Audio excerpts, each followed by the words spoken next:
आज आपण या ठिकाणी बेसिक इंग्रजी शिकण्यासाठी ॲज ॲडजेक्टिव्ह ॲज चे सेंटेन्स बनवायला शिकणार आहोत. ठीक आहे. तर या ठिकाणी तुम्हाला फॉर्म्युला दिलेला आहे. Subject plus helping verb plus as, त्यानंतर ॲडजेक्टिव्ह, त्यानंतर ॲज आणि त्यानंतर ऑब्जेक्ट. तर तुम्हाला ॲज ॲडजेक्टिव्ह ॲज चे सेंटेन्स बनवण्यासाठी किंवा ही जी रचना आहे ती शिकण्यासाठी तुम्हाला भरपूर ॲडजेक्टिव्ह माहीत असणं गरजेचं आहे. ठीक आहे. मी तुम्हाला घेतलेले आहे. एक 50 ते 60 ॲडजेक्टिव्ह आपले झालेले आहेत. मग आता या ठिकाणी बघा वाक्य कसं बनवायचं. तर सब्जेक्टमध्ये तुम्ही काही पण घेऊ शकतात. तुम्हाला माहिती आहे आपण ॲडजेक्टिव्ह या ठिकाणी या वाक्यामध्ये वापरलेला आहे स्वीट. तर वाक्य बनवलेलं अगोदर समजून घ्या म्हणजे तुमच्या लक्षात येईल. शुगर केन म्हणजे काय? शुगर केन म्हणजे काय? ऊस. Sugar cane is as sweet as sugar.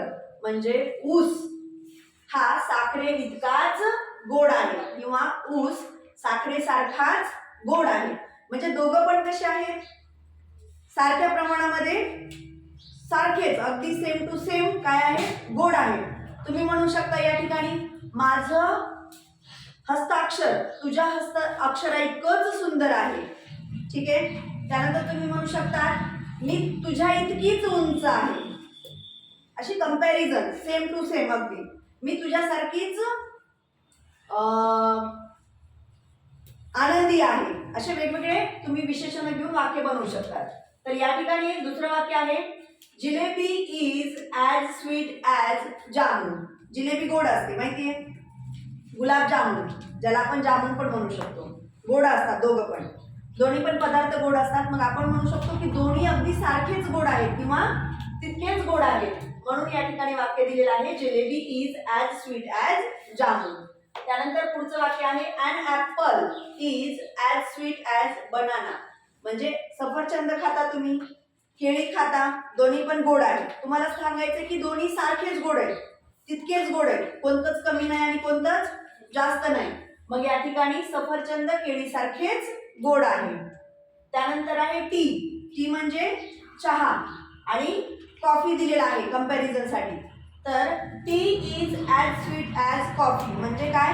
तर चहा कॉफी इतकाच गोड आहे. त्यानंतर आईस्क्रीम माहितीये सर्वांनाच. फालुदा माहितीये? ओके. तर ice cream is as sweet as falooda म्हणजे आईस्क्रीम फालुदा इतकीच गोड आहे. त्यानंतर वॉटरमेलन म्हणजे असतं, वॉटरमेलन म्हणजे आणि मेलन म्हणजे खरबूज. माहिती आहेत ना दोन्ही पण. तर या ठिकाणी watermelon is as sweet as melon म्हणजे टरबूज खरबुजा इतकेच गोड आहे. लक्षात यायलंय का? आता हा गणेश आहे. ठीक आहे. मग गणेश शौर्य इतकाच उंच आहे म्हणायचं असेल तर मी काय म्हणेल? गणेश इज विशेषण कोणतं घ्यावं लागेल आपल्याला ॲज मध्ये? हा, Ganesh is as tall as Shaurya. लक्षात यायलंय? गुलाबाचं फूल आहे. त्यानंतर लोटस म्हणजे कमळ आहे. तर दोन्ही फुलं अगदी सेम टू सेम सुंदर आहेत. तर तुम्हाला म्हणायचंय गुलाबाचं फूल लोटसच्या फुला इतकंच सुंदर आहे. तर कसं म्हणाल सांगा बरं मला?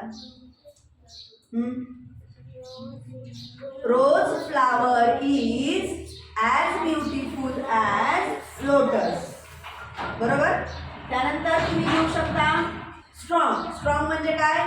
मजबूत. मग या ठिकाणी तुम्ही घेऊ शकता वेदांत आणि साई. तुम्हाला म्हणायचंय की वेदांत साई इतकाच मजबूत आहे किंवा साई सारखाच मजबूत आहे. मग वाक्य काय बनेल सांगा बरं? Vedant is as strong as Sai. Very good. Vedant is as strong as Sai. आपण विशेषण घेतलं हॉट. मग तुमच्या घरी पोहे बनवले. ठीक आहे. आणि त्यानंतर अजून काय बनवलंय? उपमा बनवलाय. दोन्ही पण पदार्थ गरम आहेत. मग कसं होईल वाक्य? उपमा आणि पोहे. तर कसं होईल वाक्य? पोहे इज ॲज हॉट ॲज उपमा. तर अशा पद्धतीनं तुम्हाला या ठिकाणी ॲडजेक्टिव्ह घेऊन ॲज मधले वाक्य बनवायचे आणि प्रॅक्टिस करायचे. बेसिक इंग्रजीसाठी दैनंदिन जीवनामध्ये अशा पद्धतीचे सेंटेन्स आपण बोलतो. लक्षात आलं? समजलं? लिहून घ्या.